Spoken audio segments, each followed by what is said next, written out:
सरकार तो मदद देती है मगर हम लोग तक गरीब तक पहुंचता नहीं ना। तो इसका कोई सुविधा बने कि हम लोग के हाथ तक पहुंचे। सब आता है, कुछ मिलता उलता नहीं, बीच के लोग खा जाते हैं। मतलब मदद मिले जब तभी हम लोग खड़े हो पाएंगे, वरना हम लोग और नीचे चले जाते हैं। आप बुनकरों की क्या मांग रहेगी, क्या उम्मीदें रहेगी? अरे हम लोग का मांग ये है कि मतलब बत्ती की सुविधा मिलना चाहिए और हम लोगों का मतलब मार्केट खुले कि हम लोग को धंधा पानी मिले। क्या कुछ गवर्नमेंट मदद करे। अब हम लोग कहाँ से पैसा लगाएंगे।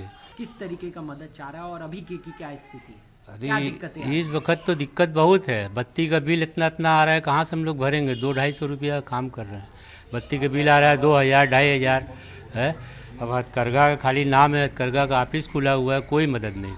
उनको कार्ड बना है, हथकरघा का कार्ड का भी पता नहीं है। अभी तक जांच में भी नहीं आए हैं। कार्ड जो तो बनाना है, यहाँ पे आए थे, लेके गए सब लिख पढ़ के, उसके बाद अभी तक जांच भी नहीं आया। हम ऑफिस भी गए, कोई सुनवाई नहीं। क्या करें। किस तरीके की और उम्मीदें हैं? अरे उम्मीद तो सरकार तो बढ़िया है, मगर सरकार का पैसा जो आता है तो बीच के लोग खा जाते हैं। सरकार तो मदद देती है मगर हम लोग तक गरीब तक पहुंचता नहीं ना। तो इसका कोई सुविधा बने कि हम लोग के हाथ तक पहुंचे सुविधा, और सरकार इसको खरीदे माल को। माल बेचने में क्या दिक्कत है? माल बेचने में जिसके पास पैसा है, हम लोग के पास इतना पैसा तो है नहीं कि माल मार्केट में बेचे। अब सरकारी कोई खरीदारी हो तो हम लोग सरकार के हाथ बेचा जाए। क्या ये सब हम लोग मांग कर रहे हैं कि सरकार कोई सुविधा बनावे कि गरीब का जो तो माल मतलब खरीदे, कोई जगह बनावे और हम लोग कुछ मदद करे पैसे वैसे से कि हम लोग कुछ उसको खड़ा करें, तब ना होगा। अब बुनकर का पास पैसा है नहीं भाई, 200-250 का काम हम करेंगे कहाँ से। नए मशीन के लिए आप लोगों को सब्सिडी या नई मशीन सेटअप के लिए सब आता है, कुछ मिलता उलता नहीं, बीच के लोग खा जाते हैं। आता है तो बहुत कुछ, मगर हम लोगों तक कुछ नहीं आता। बुनकर की सिर्फ एक मांग है, अगर वो मांग अगर पूरी हो गई तो अनेक समस्याएं एक ही चीज़ से कम हो जाएगी।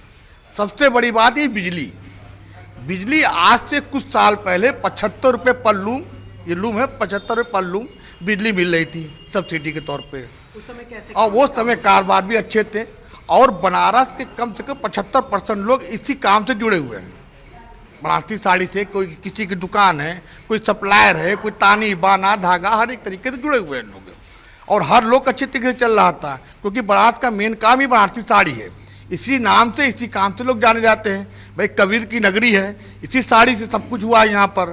तो जब तक 75 रुपये साड़ी था, पर लूम था इसमें, तो सब्सिडी था, हर आदमी, गरीब आदमी, अमीर सभी अपने क्षेत्र के धंधे कर रहे थे। उसके बाद सब्सिडी सी ख़त्म कर दी गई। बहुत इधर उधर होने के बाद हुआ कि चलो भाई 500 रुपया हुआ, फिर 500-300 रुपया हुआ। तो आज बुनकर 300 रुपया भी नहीं दे पा रहा है, तो प्लान कर रहा है यहाँ वहाँ प्रदेशों में जाके काम करना चाह रहा है। क्योंकि यहाँ के जो बुनकर वो भी बड़े अमीर नहीं थे, जो करवाने वाले थे उनके पास भी 1-2 लोग इसी तरीके से थी। अब चंद लोगों की तो गिनती होती नहीं है। अब वो 75 रुपये से उनका सब पूरा होता था, अब उनको 300 रुपये देना पड़ रहा है। उसके बाद भी उनके दिमाग में कि रीडिंग हो रही है, ऐसा ना हो कि कल 300 से 700 हो जाए। तो ये असंभव है कि इसका होगा क्या। अगर सरकार से ये उम्मीद हम लोगों को है कि अगर 75 रुपये सब्सिडी कर दे तो हम फिर बहुत ही उभर कर ऊपर आ सकते हैं। हम लोग की मांग है बिजली जो हम लोग को सस्ता मिले, जैसे पहले मिलती थी वैसे सस्ता मिले बिजली। अब बिजली महंगा होने की वजह से बहुत परेशानी में हम लोग पड़ गए हैं। और काफ़ी सारे बुनकर जो पलायन कर रहे हैं, जो दूसरे में आ गए हैं। तो मजदूरी जो है अब कम हो गई है पहले से। उनको पड़ता है इस समय के साथ, महंगाई के साथ नहीं पड़ रहा है, इस वजह से पलायन कर रहे हैं और टोटो वगैरह चला रहे हैं। अब ये काम छोड़ के टोटो वगैरह चला रहे हैं। जैसे किसान लोग की जो मदद मिलती है उस तरीके से बुनकर को भी मदद मिले, चाहे जिस तरीके से सरकार दे हम लोग को, लेकिन मदद दे और सारे बुनकरों को मदद दे। चाहे उसका एक कार्ड वगैरह बना ले या घर आके सर्वे करे, मतलब मदद मिले जब तभी हम लोग खड़े हो पाएंगे, वरना हम लोग और नीचे चले जाते रहेंगे। अक्सर देखा जाता है कि किसानों के बाद बुनकर का ही नाम है। हाँ, हमेशा थे। आज़ादी के बाद से किसान के बाद बुनकरे थे, लेकिन आज जो बुनकरों को दूर रखा जा रहा है। अभी इसके बारे में तो सरकार समझ सकती है ना, हम लोग तो जान नहीं सकते उतना। उम्मीदें है बजट से? उम्मीद है कि अगर सरकार चाहेगी तो सब कुछ हो जाएगा सब। हाँ, सरकार अगर चाहेगी तो हम लोग को सुविधा हर चीज़ की मिल सकती है। लेकिन अब इसके अंदर जो कुछ ऊपर वाले हैं उनकी वजह से हम लोग को नहीं हो पाता, नहीं पहुंच पाता।